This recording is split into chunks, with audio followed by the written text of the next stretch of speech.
Қазақстан облысы Көкпекті ауданы Үлкен Бөкен ауылы Үлкен Бөкен мектеп балабақша кешенінің 9 сынып оқушысы Оралғазин Али Болатқазыұлы.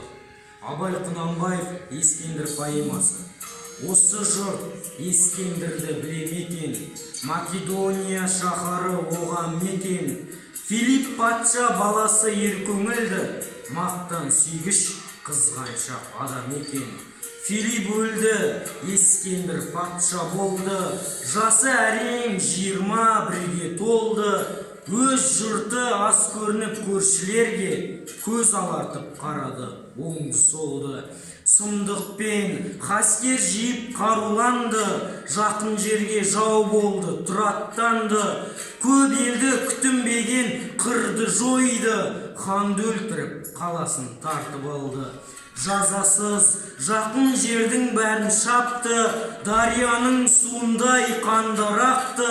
Шапқан елдің бәрінде бодан қылып, өкіметтің қолына тартып алды. Ескендір елді алмаған хан қоймады, алған сайын көңілі бір тоймады. Ал араны барған сайын қатты ашылып, жердің жүзін алуға ой ойлады. Қаншер қаһарлы хан ашуы көп, атағынан қорқады жұрт қайғы жеп. Сол күнде қошеметші айтады екен, ханның ханы патшаның патшасы деп. Алдынан шыға алмады ешкім мұның, бәрінде алды қорқытты жолдағының. Жан шықпады алдынан тоқтау жоқ, жер жүзін жете билеп алмақшының.